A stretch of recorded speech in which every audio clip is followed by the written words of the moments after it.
నందమూరి హీరోలైన బాబాయ్ అబ్బాయి అలియాస్ నందమూరి బాలకృష్ణ, యంగ్ టైగర్ ఎన్టీఆర్ల మధ్య దూరం రోజురోజుకి ఎక్కువవుతున్న విషయం మీ అందరికీ తెలిసిందే. ఈ వేడిని మరింత పెంచేలా వీరిద్దరి సినిమాలైన డిక్టేటర్ మరియు నాన్నకు ప్రేమతో సినిమాలు సంక్రాంతి బరిలో పోటీకి దిగుతున్నాయి. ఇప్పటికే ఈ విషయం ఇరు వర్గాల్లో బాగా రాజుకుంటోంది. అదలా ఉంచితే తారక్ ఒక అడుగు ముందుకు వేసి బాబాయ్తో సాన్నిహిత్యం కోసం ఓ మంచి పని చేయడానికి సిద్ధమయ్యాడు. మరి దానిని బాబాయ్ ఎలా తీసుకుంటాడో చూడాలి.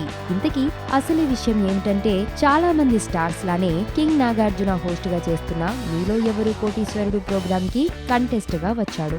ఈ ఎపిసోడ్ ని సంక్రాంతికి కానుకగా టెలికాస్ట్ చేయనున్నారు. ఈ ఎపిసోడ్ ని నిన్ననే షూట్ చేశారు. ఈ షూట్ సెట్ నుంచి అందిన న్యూస్ ప్రకారం ఈ షోలో తారక్ 12.5 లక్షలు గెలుచుకున్నాడు.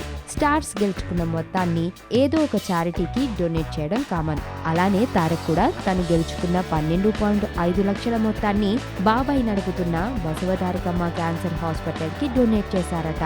మరి తారక్ తో సత్సంబంధాలు లేని బాలయ్య ఈ విషయాన్ని ఎలా తీసుకుంటాడా అనేది సస్పెన్స్ గా మారింది. వచ్చింది కదా అవకాశం, ఓ మంచి మాట అనుకుందా, ఎందుకు ఆలస్యం, అందర్నీ రమ్మందా.